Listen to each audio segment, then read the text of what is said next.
আসসালামু আলাইকুম dear viewer, আমি শোয়েব হোসেন engln.com এ আপনাকে স্বাগতম। এই ভিডিওতে স্পিকিং এবং লিসেনিং এর কিছু নিয়ম আমরা দেখব, যেই নিয়মগুলো জানলে আমরা অতি সহজে ফ্লুয়েন্টলি স্পিকিং করতে পারবো এবং সেই সাথে নেটিভ স্পিকারদের কথা আমরা খুব সহজে বুঝতে পারবো। আর আপনি যদি আইএলটিএস দিতে চান তাহলে স্পিকিং এবং লিসেনিং এ ভালো স্কোরের জন্য অবশ্যই এই নিয়মগুলো আপনার জানা উচিত। তো চলুন শুরু করা যাক।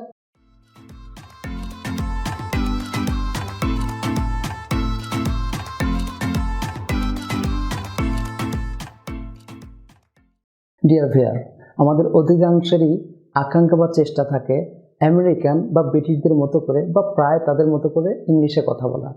লক্ষ্য পারফেক্ট হওয়া নয়, কথা বলার সময় সহজে ইংলিশ বোঝা এবং ফ্লুয়েন্টলি ইংলিশে কথা বলতে সক্ষম হওয়া। আমরা বিশ্বাস বা ধারণা করি যে আমেরিকান বা ব্রিটিশ অর্থাৎ নেটিভ ইংলিশ স্পিকাররা অনেক দ্রুত বা ফাস্ট ইংলিশ বলে থাকে। আমাদের এই ধারণা বা বিশ্বাসটি মোটেও সত্য নয়। যেমন I am going to teach you how to speak English। এই সেন্টেন্সটি কতবার পড়লে আপনি আমেরিকান বা ব্রিটিশদের মতো করে সাউন্ড এবং তাদের মতো দ্রুত সময়ে বলতে পারবেন? ভিডিওটি পজ দিয়ে একটু চেষ্টা করুন। ডোন্ট ওয়ারি, আমি আপনাকে দেখাবো। তার আগে আমি আপনি সাধারণত যেভাবে বলে থাকি তাতে সময় কি পরিমাণ লাগে চলুন দেখা যাক। I am going to teach you how to speak English। এক্ষেত্রে আমাদের সময় লাগলো 3 থেকে 3.5 সেকেন্ড। এখন আমরা দেখব আমেরিকান বা ব্রিটিশরা কিভাবে এটি বলে। একটু মনোযোগ দিয়ে শুনুন। মানে teach or speak English, এক্ষেত্রে সময় লাগলো 1.5 থেকে 2 সেকেন্ড। অর্থাৎ আমাদের জন্য 1 থেকে 1.5 সেকেন্ড সময় বেশি লাগলো। ডিয়ার ভিউয়ার, আমেরিকান বা ব্রিটিশরা কথা বলার সময় 3টি বিষয় ফলো করে থাকে, যদিও বিষয়গুলো তারা তাদের অজান্তে করে থাকে। 1 নম্বর, নেটিভ ইংলিশ স্পিকাররা এক ওয়ার্ডকে তার পরের ওয়ার্ডের সাথে কানেক্ট করে থাকে। 2, তারা প্রত্যেক কন্টেন্ট ওয়ার্ডের একটি সিলেবলকে উচ্চস্বরে উচ্চারণ করে থাকে। 3, তারা ফাংশন ওয়ার্ডগুলোকে দ্রুত উচ্চারণ করে থাকে। চলুন উপরের সেন্টেন্সটি নেটিভ স্পিকারদের মতো করে আমরা বলার চেষ্টা করি। ডিয়ার ভিউয়ার, নেটিভরা আই এম গোয়িং টু কে 3 ভাবে বলে থাকে। 1, এটাকে তারা বলবে I'm gonna. 2, I am going to কে তারা বলবে I'mma. 3, I am going to কে তারা আরো শর্ট করে বলবে মানা। টিচ ইউ কে তারা বলবে teach you, not teach you. এবং হাউ টু কে তারা বলবে হাডা, নট হাউ টু। এবং স্পিক ইংলিশকে তারা বলবে speak English, not speak English. অর্থাৎ I am going to teach you how to speak ইংলিশকে তারা বলবে মানে teach you how to speak English.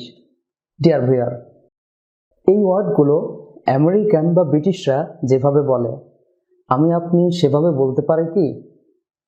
আমি আপনি সাধারণত বলে থাকি beautiful, better, party, 2023, memory, out of the field, identification, potato.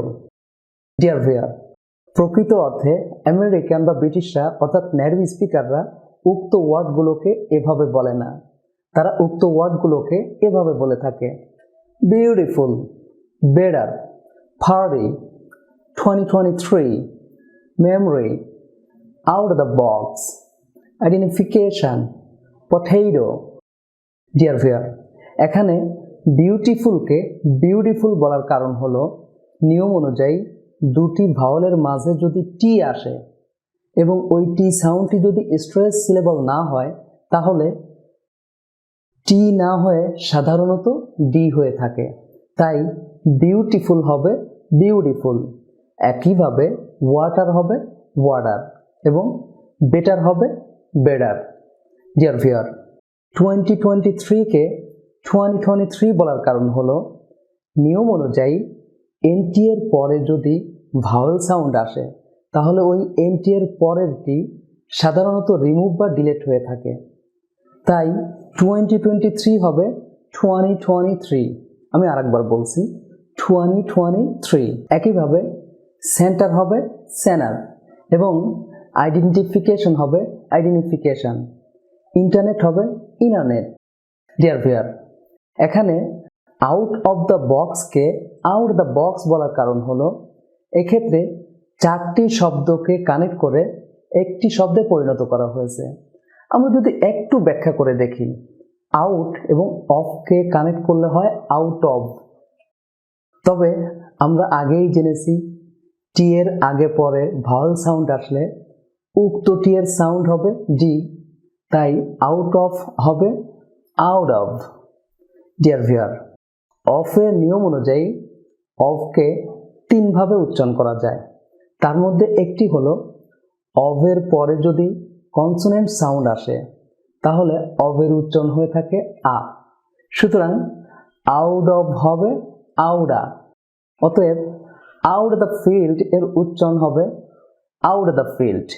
Dear viewer, মজার বিষয় হলো আউট অফ দ্য ফিল্ড এর মধ্যে দুটি হলো কন্টেন্ট ওয়ার্ড এবং দুটি হলো ফাংশন ওয়ার্ড। আউট এবং ফিল্ড হলো কন্টেন্ট ওয়ার্ড যা লাউডার, লঙ্গার এবং স্ট্রেস হয়ে থাকে, আর অফ এবং দা হলো ফাংশন ওয়ার্ড যা দ্রুত উচ্চারণ হয়ে থাকে। তাই আউট অফ দ্য ফিল্ডের উচ্চারণ হবে out the field. Dear viewer, আপনি যদি নেটিভ স্পিকারদের মতো করে বা প্রায় তাদের মতো করে ইংলিশে কথা বলতে চান এবং নেটিভ স্পিকারদের কথা ক্লিয়ারলি বুঝতে চান, তাহলে অবশ্যই আপনাকে এই ধরনের নিয়মগুলো জানতে হবে। নিয়মগুলো জানতে হয়তো সর্বোচ্চ 1 থেকে 2 সপ্তাহ সময় লাগতে পারে। আর আপনি যদি নিয়মগুলো না জানেন তাহলে বছরের পর বছর চেষ্টা করেও নেটিভ স্পিকারদের মতো করে কথা বলা অথবা তাদের কথা ক্লিয়ারলি বুঝতে পারা সম্ভব নয়। ডিয়ার ভিউয়ার, এই ধরনের সবগুলো নিয়মই আমাদের এই বইটিতে দেওয়া আছে। বইটি কালেক্ট করে খুব সহজেই আপনি স্পিকিং এবং লিসেনিং এর নিয়মগুলো শিখে নিতে পারবেন, অথবা engln.com ওয়েবসাইটে গিয়েও নিয়মগুলো শিখে নিতে পারবেন এবং সেই সাথে engln.com থেকে বইটির পিডিএফ কালেক্ট করতে পারবেন, অথবা নিচে ডেসক্রিপশনে দেওয়া ফেসবুক পেজটিতে ভিজিট করেও নিয়মগুলো শিখে নিতে পারবেন, কিংবা আমাদের এই চ্যানেলটি ভিজিট করেও নিয়মগুলো শিখে নিতে পারবেন। তার জন্য অবশ্যই চ্যানেলটি সাবস্ক্রাইব করে বেল আইকনটি অন করে রাখবেন। সেই সাথে ভিডিওটিতে লাইক দিয়ে নিচে কমেন্ট করে আপনার অনুভূতি জানাবেন, আর ভিডিওটি আপনার বন্ধু বান্ধব আত্মীয় স্বজনের সাথে শেয়ার করবেন। পরবর্তী ভিডিওতে দেখা হচ্ছে। আল্লাহ হাফেজ।